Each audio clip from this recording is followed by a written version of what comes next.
The first thing I'll say is that I really wonder if the serververse from Space Jam 2, the illustrious Space Jam: A New Legacy, I wonder if that Warner Brothers serververse was a plot point just for A New Legacy, or was it a warning? Or was it a warning of what's to come? But the nice thing is that this new Matrix movie, in my opinion, is a true resurrection as opposed to a new legacy. You could draw your own conclusions there. But there is a good balance of I don't even want to say nostalgia, because the first quarter of the movie, the first third, is kind of very akin to like The Force Awakens in its callbacks and its sort of scene setting in that. But what winds up happening then is it does introduce some new ideas. It does introduce a handful of new characters. But the thing I love the most about this, and I'll talk more about it after I give Joe the floor and Dom the floor, the thing that I wanted out of this movie at the end of the day, they did. And that is they really kept the romance and the bond between Neo and Trinity at the center. And it leads to one of the most heartbreaking scenes. And it happens early in the movie, so it's not really a spoiler. One of the most heartbreaking scenes in the whole movie. One of the best scenes in the whole series, I would say, is that cafe scene. Yeah. When they first sit down to talk to one another. Keanu Reeves and Carrie-Anne Moss. And they both have this dead, disengaged sort of like stare that they have towards each other. I love that scene as much as it broke my heart. And I love that they keep the relationship between Neo and Trinity so close to the vest with this movie. Joe, what say you? For me, I never got to see any of the Matrix films. My dad went to go see them. He never took me to go see it with him or anything. I got to see The Matrix when it came out for its 10-year anniversary in 2019. I went to theaters to go see it, and I loved it. I was blown away about how well actually that story and some of those special effects still hold up to this day. And like I was like, that was a great film. And everybody always told me throughout the years, even before I saw the first Matrix movie, oh, the sequels suck. You're gonna hate the sequels though. I'm gonna be honest with you. I think the sequels are fine. I don't like Revolutions as well. I think that is the weakest one, and I still think it is to this day. But I actually think Reloaded is a fun sequel. It's got amazing action in it, and some of the ideas it tosses around are interesting, and some of them are kind of dumb. Excuse me. Resurrection. He's catching my strep through the microphone. I guess so. It's coming through the internet. Oh God. Resurrections is more in the Reloaded camp for me. I think it's fine for what it is. It's got some great ideas, especially I think for me in that first third as well. I really did like. I know there's like callbacks and everything, but I really did enjoy how meta the movie was getting. I love the ideas it was tossing around of like, oh, maybe the Matrix actually didn't happen. Maybe it all was a video game and everything. I thought that was like really interesting. And I really liked what they were doing with Keanu Reeves' character and Carrie-Anne Moss' character, which, by the way, Carrie-Anne Moss, she was so damn good in this movie, every scene she was in. Like, her so good. She was so good. I mean, because I went back and I rewatched all of them leading up to this point as well. And I was like, Carrie-Anne Moss, like, she's got some drive delivery, and Keanu's Keanu. But in this one, this is the best she played Trinity for me, I think. As for some of the new ideas they bring in, Yahya Abdul-Mateen II, great actor. I don't think he's a good Morpheus. I know he's not trying to be the same Morpheus we saw from Lawrence Fishburne. They explain why he acts different, why he dresses different. I just thought still, I'm like, the character kind of is flat. There's no gravitas to him. And they keep calling him Morpheus, and I'm just like, it's really hard for me to separate it when you guys keep calling him Morpheus, and it's not Morpheus. You don't have to mansplain it to me, but I'm still not 100% sure what the reason is for the younger new Morpheus. Exactly, that too, yeah. They don't do a good job of introducing it. They don't. A lot of the newer stuff they do, especially when they exit out of the Matrix, that's where this movie kind of falls apart for me. Some of the new stuff they start doing when they leave the Matrix, I'm like, all right, yeah, now this is what I didn't like about Revolutions, and this is kind of what's falling apart here. But I would say that first half, while they're in there and they're playing around with the ideas and they're being meta about it, I was really enjoying that. The second half is where the movie kind of just falls into like, all right, it's not that great of a film. And probably if I had to rank these movies, it would go 1, 2, Resurrections, then Revolution. Because the second half of this movie becomes more action-packed. And I hate to say this because I'm just surprised coming from a Wachowski. the action in this movie is pretty bad. It's edited poorly, it's shot poorly, and it's not really that well choreographed compared to at least the first 3 movies, which, especially that second one, that highway chase scene is amazing. And like coming to this, I'm just like, this is pretty weak considering like it's the same director. I know she doesn't have her sister with her, but I was expecting at least like something there. Dom, go ahead. Let me say here, because I guess we need to like establish our relationship with the whole Matrix series, which is a good idea. I rewatched the first one, and that is a great movie. It's kind of like Inception in a way. I know Inception came after, don't get me wrong, but like it's kind of Inception in a way where it's like, hey, we're gonna front load all this. We're literally gonna spend every single moment here in the first half or even 2/3 of the movie explaining every little bit of how this works, and then it all pays off in the last like 40 minutes. You know what I mean? In that way.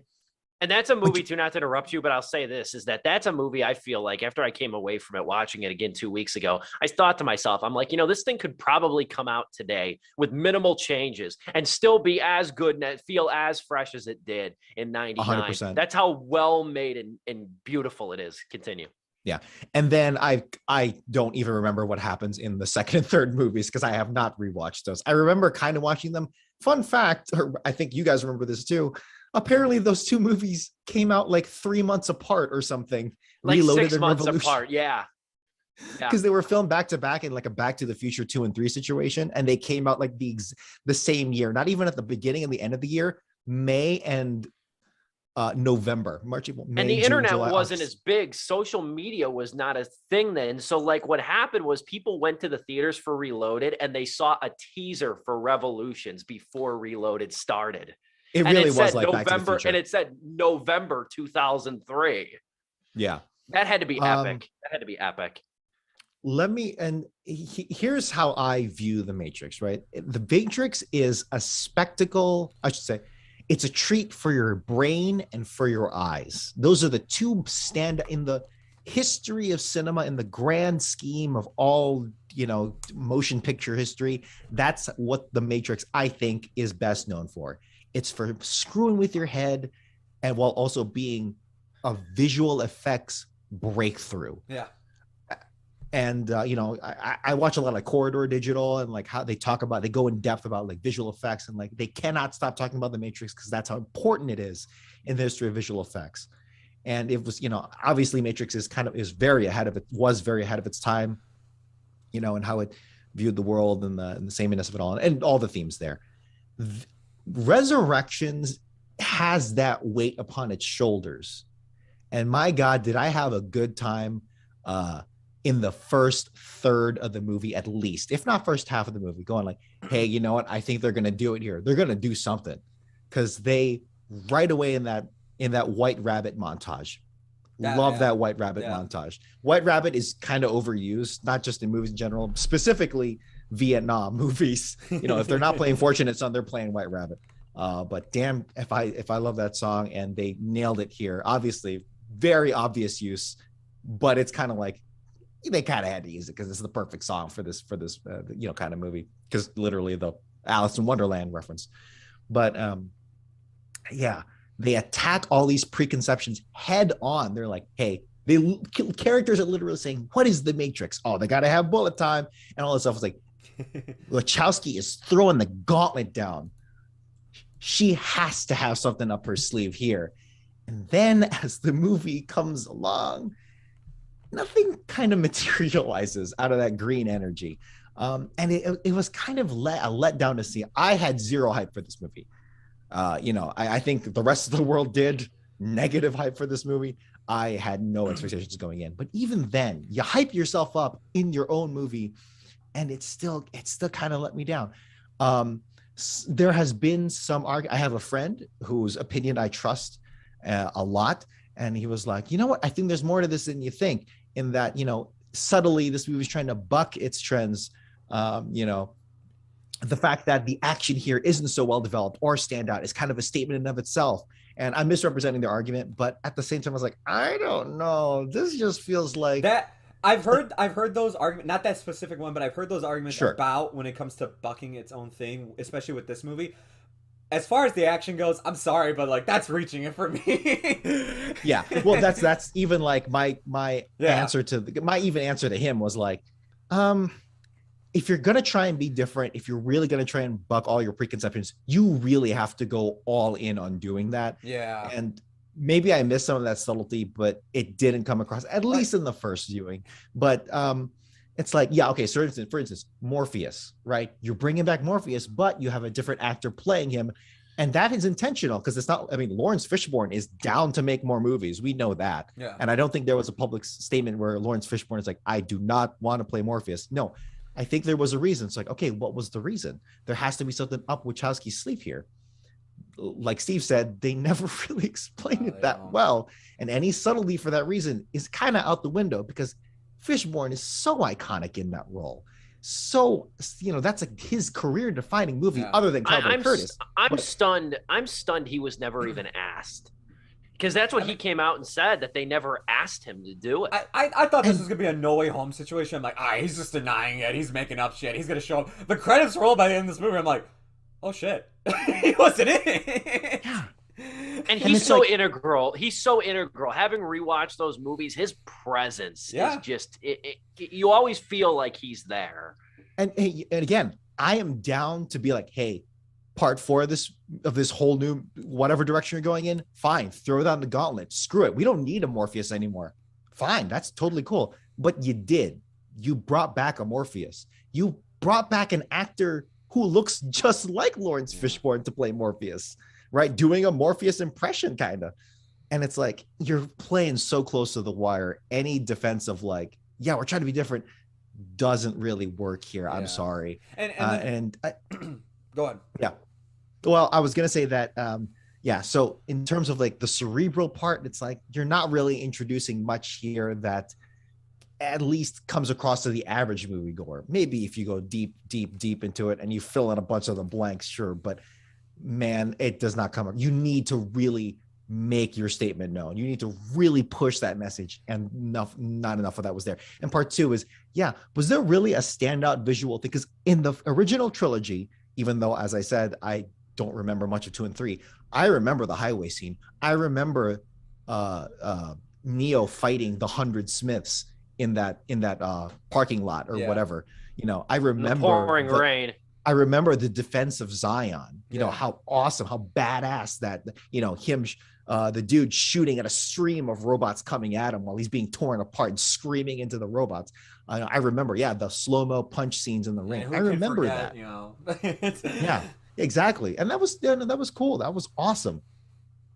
But it's like, does this movie have anything to bring to the table in terms of visual effects? It doesn't. Not that it necessarily needed it, but that's kind of what a Matrix movie is. Yeah. And again, this movie tried to tackle that's like, what is the Matrix? They specifically state that. But again, if you take away those two things, what are you left with? You need to bring something else forward. And nothing, I don't know, guys, was there anything really big here for this movie to offer if without those two things? I don't think so. Maybe that's studio politics. But as you said, maybe Wachowski is giving a big middle finger to Warner Brothers. Sure, if that's the case, then maybe I don't blame her. But at the end of the day, this is the movie we have, and it's like, I don't know what to do with it. I do see what you're saying, Dom, and in some ways I do feel the same. But like also, I mean, like this movie, like I mean, you read about it. This movie was going to happen with or without a Wachowski behind the camera. Okay, sure. And I was just like, okay. A lot of people would say like, well, maybe they should have given it to a new director. No, because let me tell you what Warner Brothers would have done, because this is Warner Brothers and they do this. They would have tossed it to anybody else, and it probably would have been like a complete mess as well. With this, at least you have the original creator here, and at least they had those fun, creative ideas throughout the movie. Sure, by the end of it, it kind of doesn't all add up, and it mostly doesn't work. But at least they had something there that they were testing the waters with and whatnot. And I think that's what I appreciated more of than just like, they could have given this to like, just some guy being like, well, you're making this movie for us. Why don't you make the Matrix movie for us? Yeah, throw in the bullet time, throw in this. And this would have just been a Ghostbusters Afterlife for all we know. Or I don't even know what other like I don't even know who they would have given it to. I don't even know who they would have given it to. Unless if they actually wanted to do something good. I mean, maybe Nolan, if they wanted to, since he has a good relationship with Warner There's Brothers. A couple people in mind, like his name always. He's got a unique name. John Claudette Sura, who did Nonstop. I think he might have made something good. Yeah. I'm glad Lana got to see at least her, like, because she can still now say the Matrix is ours. Yeah. Me and my sister, it's ours. Like, nobody else touched it or tainted it or anything like that. So at least that story's told. Yeah. I mean, I will say I did like this movie. I liked elements of this movie more than I didn't like elements of it. I understand where you guys are coming from too. In a lot of ways, though, I feel like this is like Lana's new nightmare in a way. In reference to the that's a good comparison. Nightmare on Elm Street, the best Nightmare on Elm Street sequel, in my opinion. But in a lot of ways, it's like her new nightmare because they pivot a lot with a lot of details about how like machines interact with humans and what ultimately became of Zion. But again, kind of like, I mean, I'm kind of thinking like Being the Ricardos, which I just saw yesterday. There's so much in this thing that they didn't develop enough for how much time has gone by and how they didn't develop enough. This is another one of those legacy sequels that has a lot of ideas, and it's had so many ideas and so much time to marinate over them that I think the overarching flaw here is that maybe it's not the introduction and the changes as so much. It's just they're not very adequately developed, a lot of them. I didn't find the action to be poorly directed either, though. I'll just say that. I don't know if there's a standout scene like in the previous three, which I guess is its own criticism, but I didn't find the action cumbersome, maybe to the degree you did, Joe.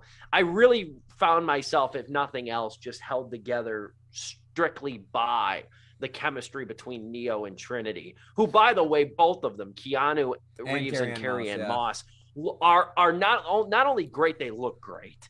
They look great. Keanu's 57, I believe, and Carrie-Anne Moss is 54. And Carrie-Anne Moss, like, she carries herself almost differently in this movie to the best degree, because it's as if she's really like just kind of realized herself and confident in like her character and her on-screen disposition. I felt that throughout this movie, and that's really the glue, I think, that held it together. It wasn't just an action mayhem movie, nor was it bogged down by too much intense techno-babble jargon, as I think I called it in my review. It's held together with some humanity, and the best Matrix movies of the four, the best Matrix movies always keep that in mind.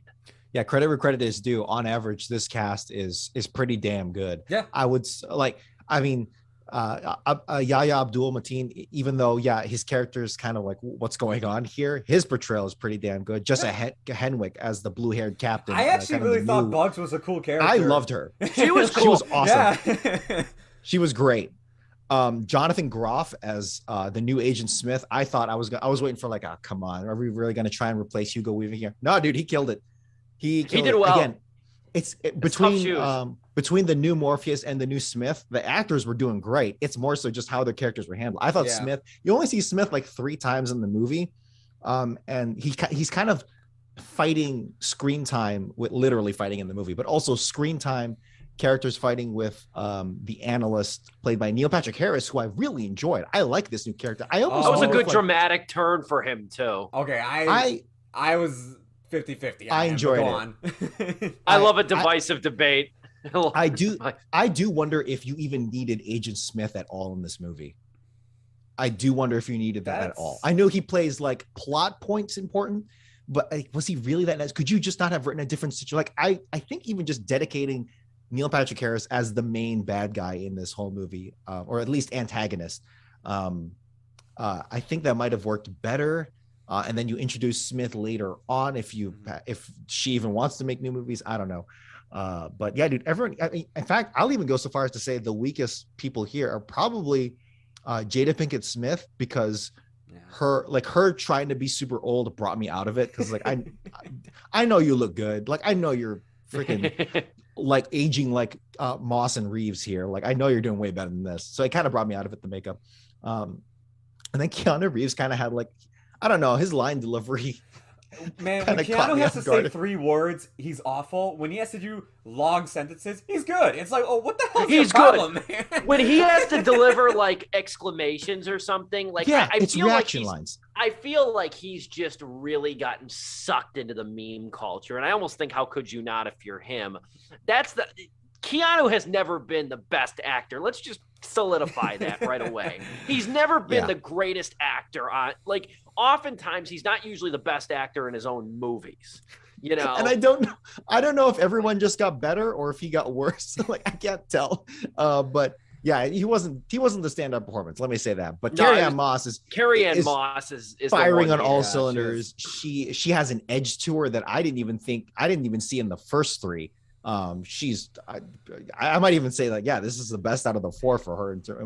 She's so good. And I go back to that coffee shop scene. We'll wrap up here, but like, it's kind of the heart and soul of the movie, right? That coffee shop scene, when they look so despondent and they're like piecing things together, and you can tell there's a connection. And Thomas in the moment, Thomas is like really trying not to say anything, and he's really about to, but he doesn't want to. And then her family walks in. It's such a really good scene. And you know, and I tell you too, I think this was a tweet I saw too. It also says something too about this movie that Thomas wins the game of the year and then immediately tries to kill himself. Yeah, too. That's the most realistic thing, is that a game director wins game of the year and goes, fuck this. Like, what a biblical moment. With the rubber duck in his head. What a biblical moment. And don't you think that I missed the external little jab about Trinity Tiffany's husband being named Chad? Don't you dare think I missed that either. That almost took me out of it. Don't you dare think I missed that. It was corny, but it was funny. That's like the whole red pill, how they address the red pill, blue pill culture that Reddit's kind of ballooned this thing to be, you know, like that is, I still, at the end of the day, I'm still taking a handful of blue pills. If you give me, I want to be ignorant. I already overthink enough. I am binging on blue pills, man. I'm popping blue pills like they're ibuprofens at the end of the day. Goddamn Cypher over here. I'll say I give the Matrix Resurrections. I give it 3 out of 4 stars. I was satisfied enough with this movie. I understand the criticisms. I've really been enjoying the discourse on this thing because I've seen a lot of 1.5 stars and I've seen a lot of 4 or 5-star reviews of this thing. I've really enjoyed the discourse, and I mean, you don't think too hard about it. Is it that shocking that a Matrix sequel is divisive? Is it really that shocking? But I liked it enough. I think the performances and really the focus on Trinity and Neo really hold this thing together. What say you, Dom? Completely removing at who may be at fault for this movie's shortcomings, whether it's Wachowski or Warner Brothers or whatever. At the end of the day, this is the movie we have, and the one that we're going to talk about. And the big elephant in the room is its expectations. Like all of these big, what would you call them, Steve? Legacy sequels and all that stuff. Yeah, I like that term. It's a big trend now, even in Bill and Ted, right? Another Keanu Reeves joint. We're kind of getting mixed here, and unfortunately, this movie for me kind of lands in that mixed bag. But it's not a bad movie, and it does introduce some interesting concepts. I just wish, maybe it was just underdeveloped in all the new things it was trying to do. And maybe it's my fault that I expected another standout, decades long talked about, visual effects breakthrough, but goddamn, that's what the first 3 Matrix films were. Damn me if that's my expectation, but that's the one expectation I will die on, which is that he maybe not completely innovate, but give me something to really grab onto here. I don't know. But in terms of everything else, it just kind of feels half-baked. But you know what? What you guys said, this is the Wachowski film. All 4 of these are Wachowski films. And the cast here that came back, they look like they were having a good time.